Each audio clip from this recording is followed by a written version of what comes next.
Okay, I'd like to go over the application of the Playmaker II force point. So if you've ever worn a functional brace before, you know sometimes the Velcro straps can kind of get in the way a little bit when you're putting it on. So one recommendation is to loosen the straps up a little bit here.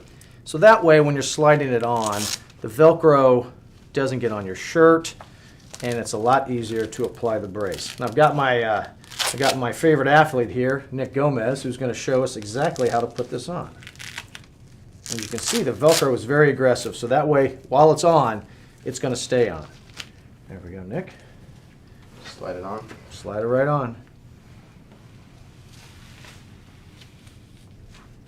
So one way to know what size that you would like to order, there's sizing charts on Better Braces and on our website. And you're going to measure basically 6 inches above the middle of your kneecap up to your thigh, and then measure that circumference. You can also do 6 inches below down through the calf, but they're all sized accordingly to calf to thigh, but your main measurement's on your thigh. So we tighten that up.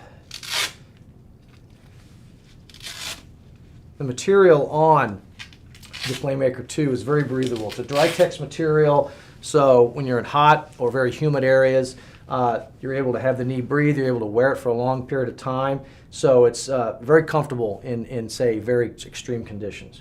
All right, Nick, so why don't you go ahead and stand up. So you can see here, one thing I mentioned earlier, I talked about the force point hinge and the preventative side of protecting your knee.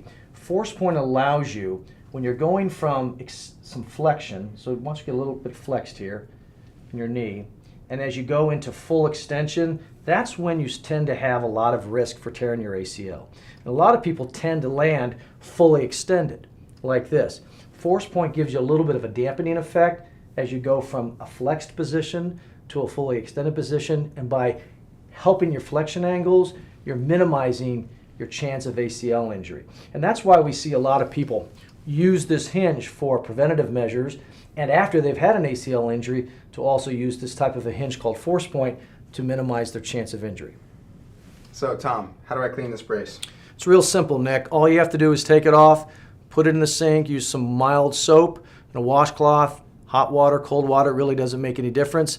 Rinse it out and hang dry it. And that way it protects the brace longevity.